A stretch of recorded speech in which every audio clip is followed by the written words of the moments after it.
सुशीला, तुझी मानसिक अवस्था ना आता बरोबर नाहीये. जा तू जा फ्रेश हो. ते रूम मध्ये त्या रात्री नाही नको, ऐक ना, जा फ्रेश हो, म्हणजे तुला जरा बरं वाटेल, फ्रेश वाटेल. जा जा. हा मी फ्रेश होऊन येते. हो प्लीज. वहिनी काय लागलं तर सांगा. Towel, toothpaste. सारंगची अवस्था बघ ना काय. अशा मानसिक धक्क्यात ना आपणच सावरायला पाहिजे ना. ठीक आहे, तू सावर. वहिनी एक विचारू का? हो विचार ना. सारंग आणि सुशीलाताईंचा 8 वर्षांचा संसार आहे. त्यातलीच एखादी प्रेमाची किंवा सहवासाची एकही आठवण नाही सांगता आली त्यांना. केली ना आठवण. आठवण केली ना ती हनीमून वाली. बबलू, सावलीला असं म्हणायचंय की ओवी झाल्यानंतरची एखादी आठवण असेल ना, तसं तसं विचारते ती. सावली अगं आत्ता नुकतीच आली आहे ना ती, आणि सारंगला बघून तिला काही सुचलं नसेल. अजून मानसिक धक्क्यात ना ती सावरली नाहीये, आणि तू आल्या आल्याच तू सारंगशी तिला बोलायला लावलंस, त्यामुळे काही सुचलं नसेल ना. हो वहिनी, पण मी परीक्षा घेत नव्हते. मला फक्त इतकंच बघायचं होतं की सारंग त्यांचा आवाज ऐकून तरी काही रिॲक्ट करतील का, शुद्धीवर येतील का. शेवटी सुशीलाताई बायको आहेत ना सारंगच्या, म्हणून. पण सावली हे बघ, तो फक्त आणि फक्त तुझ्या स्पर्शाला, तुझ्या आवाजाला रिॲक्ट होतं, हे तूही बघतेस ना. वहिनी, तुम्हाला राग येणार नसेल तर एक विचारू का? सारंग आणि सुशीलाताईंच्या संसारात सगळं ठीक आहे ना? हा ठीक नसणार. एवढं छान हनीमून झालं, आणि हे झालं नसतं तर ओवी झाली असती का, की नाही.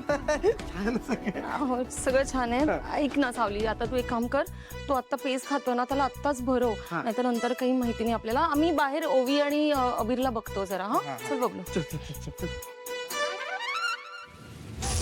सगळेच असे विचित्र का वागतायत?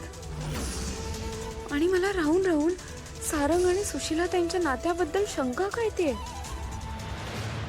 तुला आता समजावून समजावून दमले. ती माझं काही ऐकेल असं दिसत नाहीये, त्यामुळे ती सावली अजून काही दिवस तरी तिथेच असेल असं दिसतंय.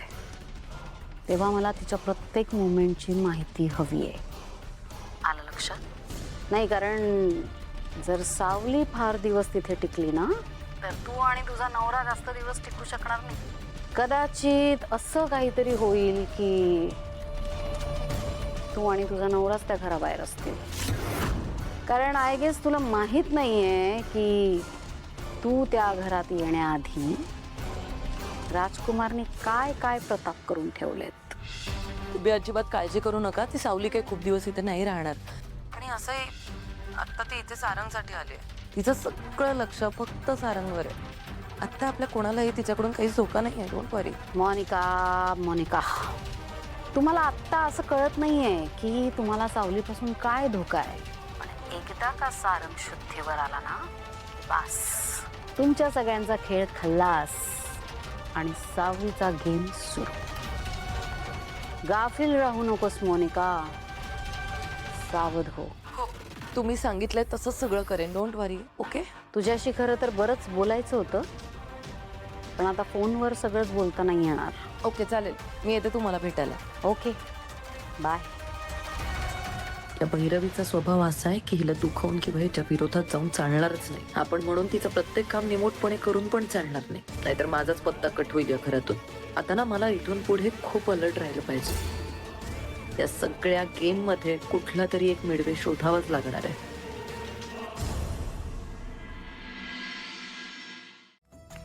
मानलं पाहिजे बघ तुला. अगं तू खरंच खूप भारी खेळत असतेस बघ. आपल्या शाळेत पुढच्या महिन्यात जे इंटर स्कूलचे चेस कॉम्पिटिशन होणार असतात ना, त्यामध्ये तू नक्की भाग घे म्हणतो मी. कारण खरंच तू जबरदस्त खेळत असतेस म्हणतो मी. त्या ओवीपेक्षा मी भारी खेळू शकते. तिला तर एका मिनिटात मी हरवू शकते. एका मिनिटात हरवू शकतेस? अगं चेसच्या सोबत्याची नावं तरी माहिती असतात का तुला? आणि म्हणे मी ओवीला एका मिनिटात हरवू शकत असते म्हणून, मी एका मिनिटात चेस खेळू शकते म्हणून. चेसच्या सोंगट्या कशा चालतात हे तरी माहिती असतं तुला?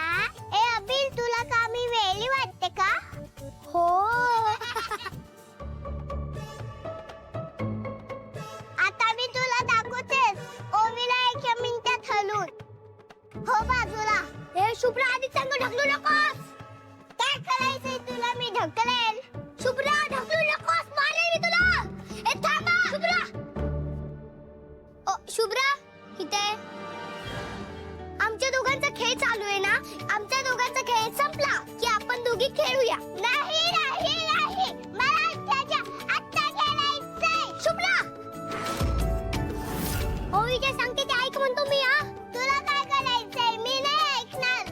शुभ्रा मी खेळू देणार नाही ओवी सोबत. नाही मला आत्ताच्या आत्ता खेळायचंय. देणार आहात की नाही? नाही. परत एकदा विचारते, देणार आहात की नाही? नाही.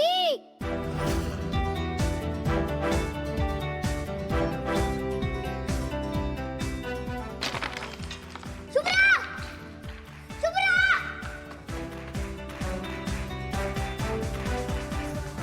ओवी आपण परत एकदा खेळूयात. अबीर नको.